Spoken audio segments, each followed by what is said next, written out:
오늘 오후 예배 말씀 창세기 21장 13절에서 24절 말씀 여호와 이레라는 제목으로 말씀을 드리려고 합니다.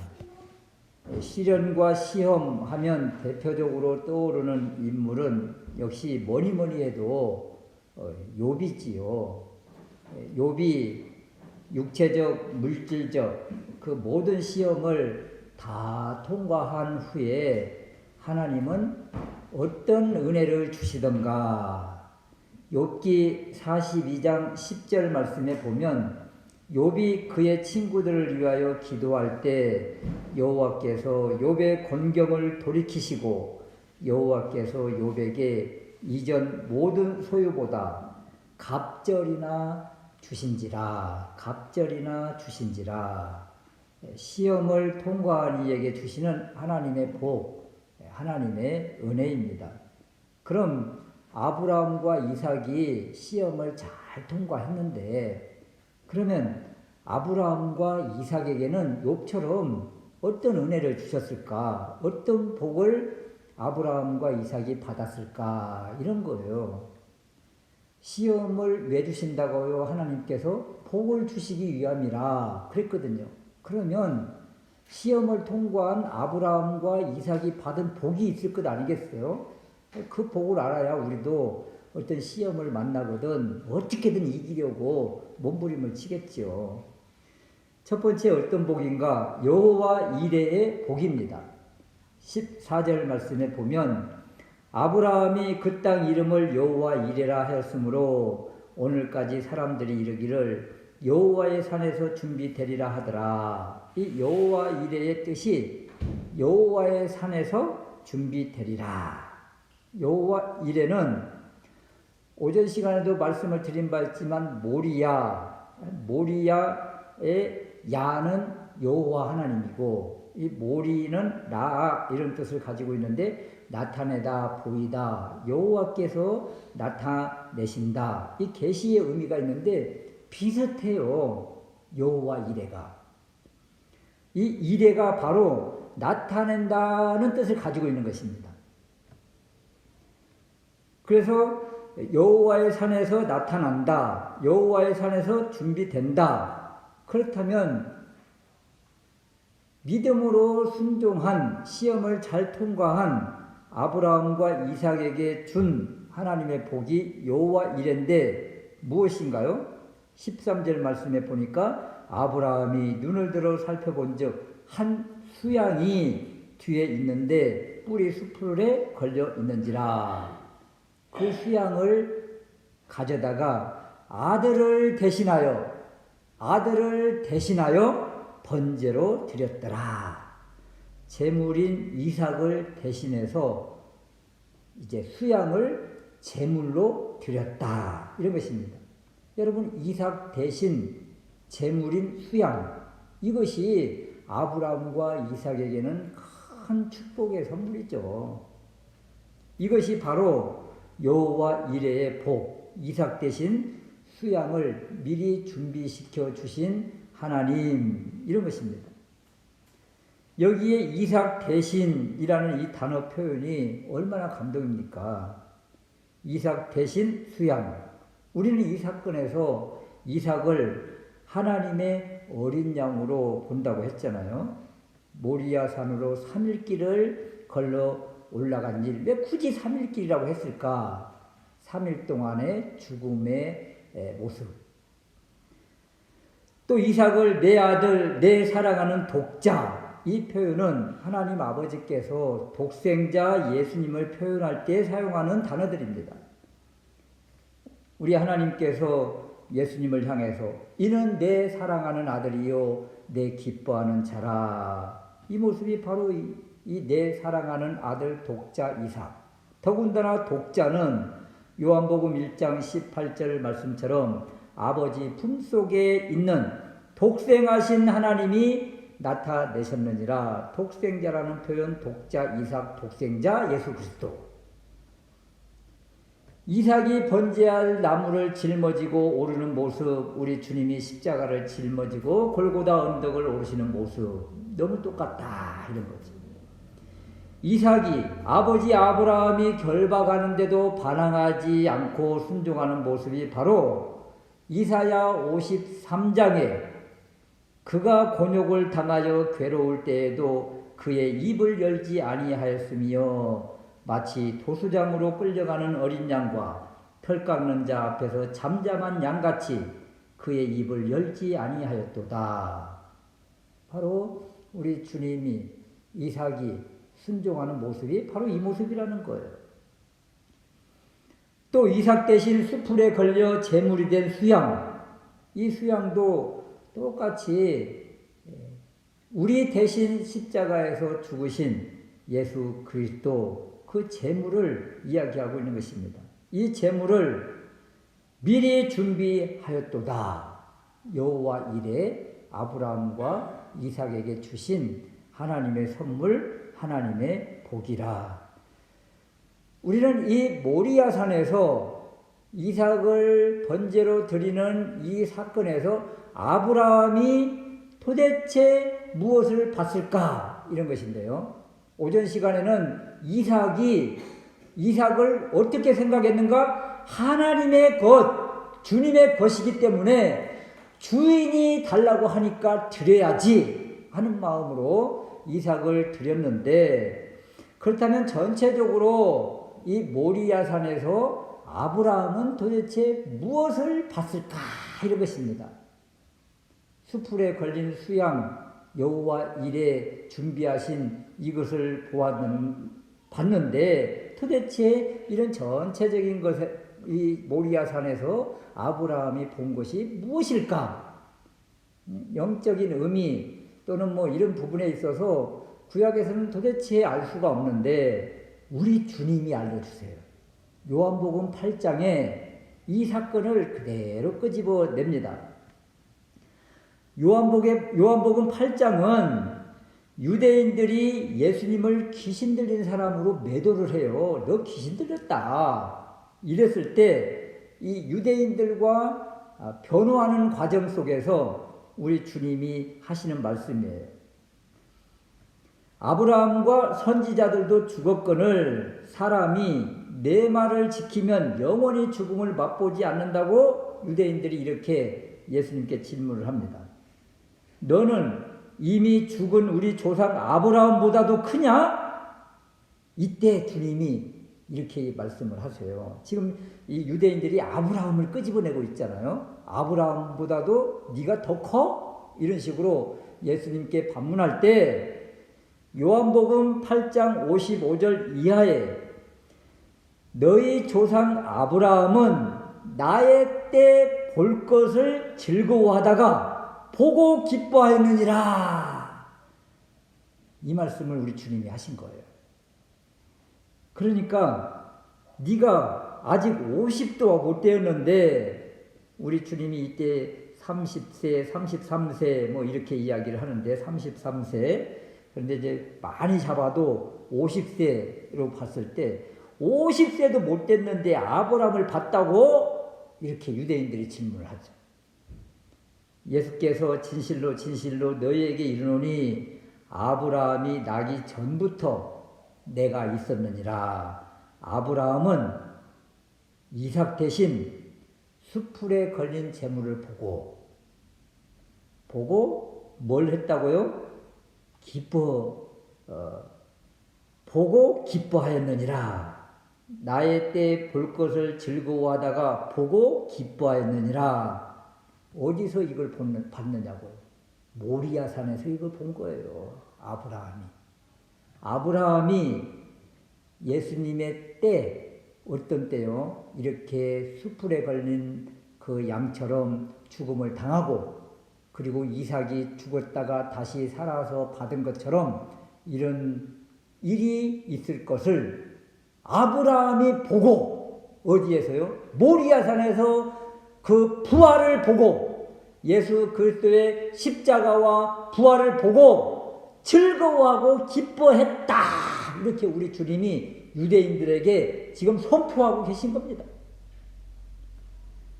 아브라함이 모리아산에서 이삭을 제물로 드리려고 하던 사건, 그리고 이삭 대신 수풀에 걸린 수양을 대신 제물로 드리는 모습, 이 속에서 그리스도, 이 제물의 실체 그리스도를 봤다는 거예요.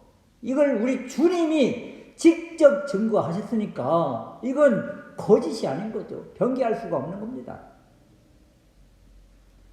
제물의 실체 그리스도, 이것을 아브라함이 본 것처럼 우리도 이것을 봐라 하는 거죠. 여호와 하나님께서 아브라함을 시험하셨던 가장 큰 이유, 목적 무엇일까요? 복을 주시기 위함이라고 했는데 어떤 복이요? 바로 그리스도를 보는 복. 그리스도를 만나는 복이 도대체 이 세상에 그 어떤 것과 비교할 수가 있습니까? 최고의 복을 아브라함에게 주신 거예요. 이삭의 실체, 제물의 실체, 그는 그리스도시다. 그리스도시다. 그래서 창세기 22장 이 모습에서 여호와 이레, 이걸 말씀하실 때 여호와의 산에서 그가 나타날 것이다. 미완료 시제로 아브라함이 이렇게 선포를 합니다. 그러나 우리에게는 어때요? 이미 갈보리 십자가상에서 죽으시고 부활하시고 이미 나타나셨고 다 이루셨기 때문에 우리에게는 여호와의 산에서 이미 나타나셨다. 완료형으로 다가오는 것이죠. 우리는 여호와 이레의 복, 그러면 우리가 뭘 하려고 하면 미리 다 준비시켜 주시고, 누구를 만나고 싶은데 미리 다 알아서 만나게 하시고, 이렇게 세상적 물질적으로 주님이 앞서서 우리 하는 모든 것들을 열어주시고 만나게 하시고 인도하시고 보호하시고, 이런 복으로 생각을 하는데 진정한 복, 여호와 이레는 주님을 만나는 복이고, 그리고 주님이 우리 앞서서 우리의 모든 구원을 완성하셨다는 것, 이것을 다 준비하셨다는 것, 우리가 죽음을 맞이한 후에 그 나라에 가면 이미 우리가 있을 모든 자리를 다 완벽하게 만들어 놓으셨고 이루어 놓으셨다는 이 여호와 이레, 이것이 진정한 복이라는 거예요. 이 땅에서 뭐 조금 좋은 거 만나고 좋은 거 먹고 뭐 인도를 받고, 이것이 여호와 이레의 복이 아니라 우리의 진정한 여호와 이레의 복은 구원의 복을 완성시켜 주시고 그 나라에 우리가 있을 곳을 다 미리 준비케 하신 여호와 하나님의 복, 이 복입니다. 이 복, 이것이 바로 진정한 여호와 이레의 복이라.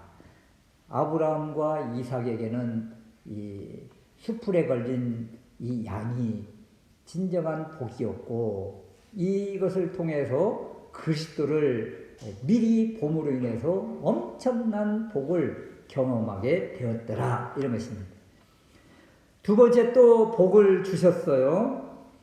두 번째 복은 16절 이하에 나오는 말씀인데, 언약을 재확인시켜 주시고 언약을 더 확장시켜 주십니다.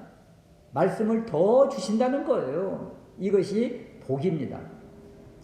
16절 말씀에 보면 내가 나를 가리켜 맹세하노니 내가 이같이 행하여 내 아들 내 독자를 아끼지 아니하였은즉,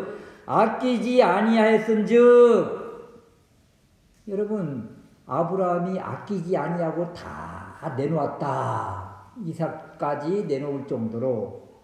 그러면 우리 주님은 또 어떻게 하실까요? 우리 하나님 아버지도 아끼지 아니하시고 다 주시되 아들까지 주시잖아요. 아들까지. 이것이 바로 하나님 아버지의 아끼지 아니하시며 내어주시는 복입니다. 아끼지 아니하였은즉 아브라함의 마음을 우리 하나님이 다 기억하신다는 거예요. 그리고 복을 주시는데 17절 이하에 내가 내게 큰 복을 주고 내 씨로 크게 성하여 하늘의 별과 같고 바닷가의 모래와 같게 하리니, 이 말씀은 이미 전부터 약속하신 언약의 말씀이에요. 이걸 다시 재확인시켜 주시는 겁니다. 그리고 재차 보증해 주시고 새로운 언약을 더하여 주십니다. 언약을 더 확장시켜 주시는 거예요. 17절 후반절에 보면 내 씨가 그 대적의 문을 얻으리라. 대적의 문을 얻으리라. 이 문은 성문이잖아요. 성문. 성문은 성내의 그 주민들과 성읍들을 다 보호하는 방어물이 성문인데 이 성문을 활짝 열어 젖힌다는 뜻입니다. 이 성읍을 우리 주님이 아브라함 후손에게 약속하시는 거예요. 점령하라고. 그래서 아브라함의 후손인 이스라엘이 대적을 물리친다. 대적들의 그 문을, 빗장을 다 열어 젖힌다. 이런 1차적인 의미가 있고 2차적인 의미는 메시아를 통해서, 그리스도를 통해서 그를 믿는 모든 성도들, 영적으로 아브라함의 후손들이 복음으로 우리 하나님 아버지께서 다 열어놨기 때문에 이제는 세상을 정복할 일만 남았다. 이 말을 우리가 선교적인 언어로는 땅끝까지 전하는 복음, 이런 은혜를 주신다는 거예요. 이런 복을 실제적으로 주셨을 때 과연 이스라엘 백성들은 이 복을 실제로 받아 누렸을까? 사사기에 보니까 삼손의 시대인데요. 사사기 16장 3절에 삼손이 밤중에 가사의 성문짝들과 문설주와 빗장을 빼어 그것을 어깨에 메고 헤브론 앞산 꼭대기로 가니라. 헤브론은 유다 지파들이 살고 있는 거예요. 그리고 가사, 이것은 블레셋 한 도시입니다. 블레셋 도시에 지금 문빗장, 성문짝, 문설주, 빗장을 다 빼가지고 우리 삼손이 다 짊어지고 헤브론 앞산 꼭대기에다가 딱 꽂아놨습니다. 그러면 헤브론에 살고 있는 유다 지파는 어떻게 해야 돼요? 저 블레셋 가사를 우리에게 주셨구나. 그래 가서 밀고 들어가야 되는데 이거 뭐 이때 당시 삼손이 살던 시대에, 사사기 시대에 이스라엘 백성들이 정체성도 다 잃어버리고 이거 하나님의 백성인지 세상 사람인지 혼미할 때, 그러니까 이들이 어떻게 하지를 못하고 삼손 편인지 블레셋 편인지 이 회색지대의 모습 가운데 있다가 결국 그들에게 고통을 당하고 말잖아요.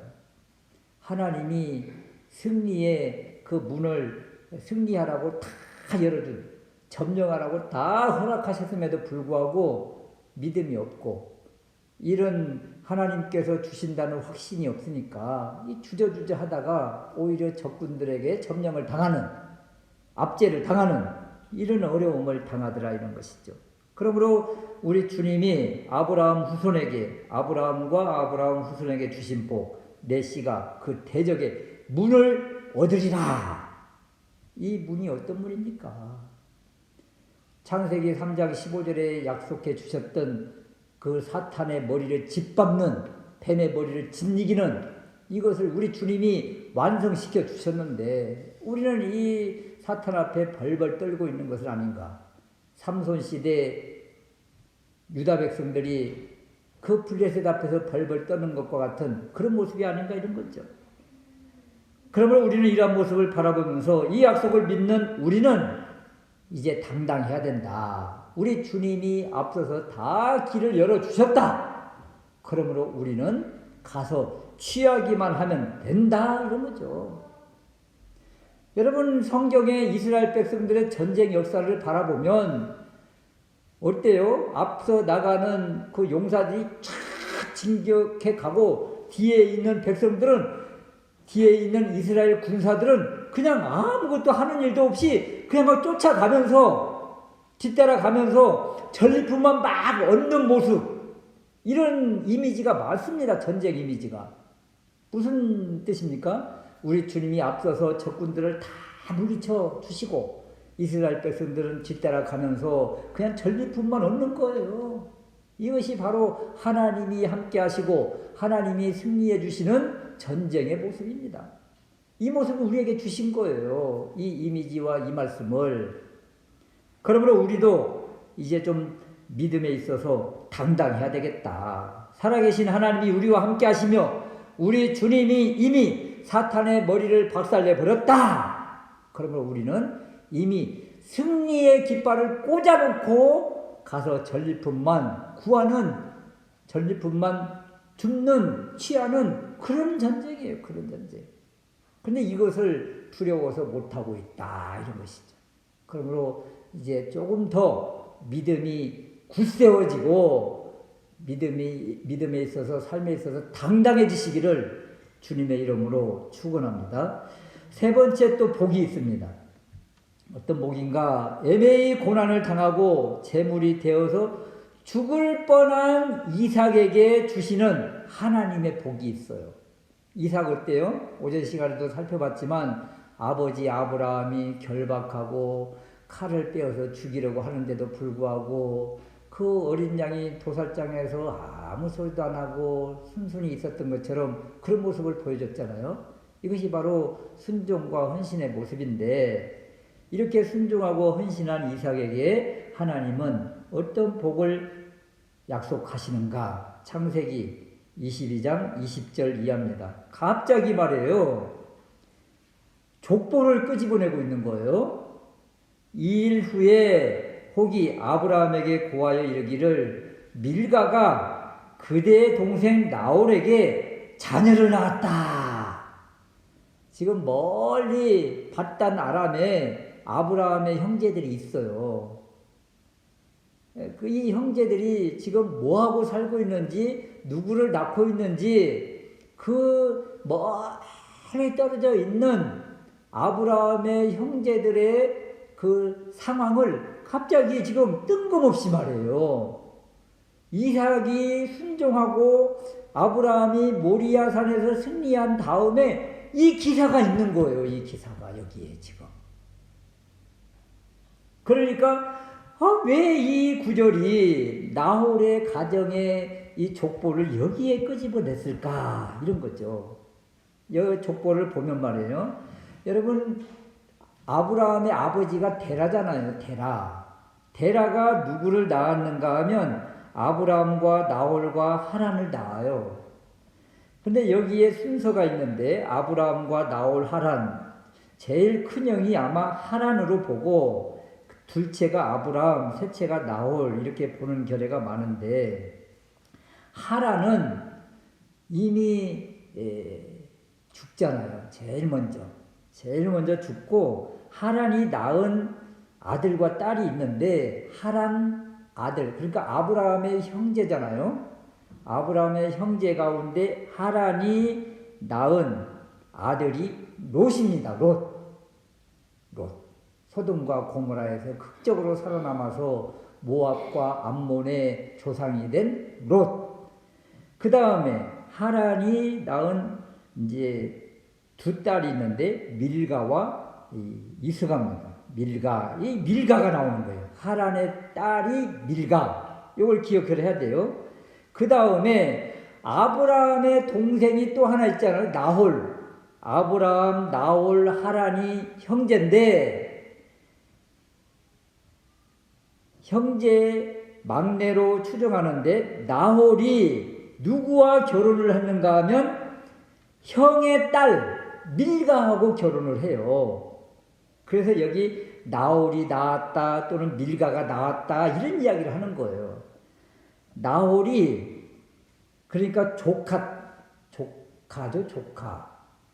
형의 딸이니까 조카와 결혼을 해서 누구를 낳았는가 하면 부두엘을 낳았다. 이 부두엘을 기억을 해야 됩니다. 부두엘.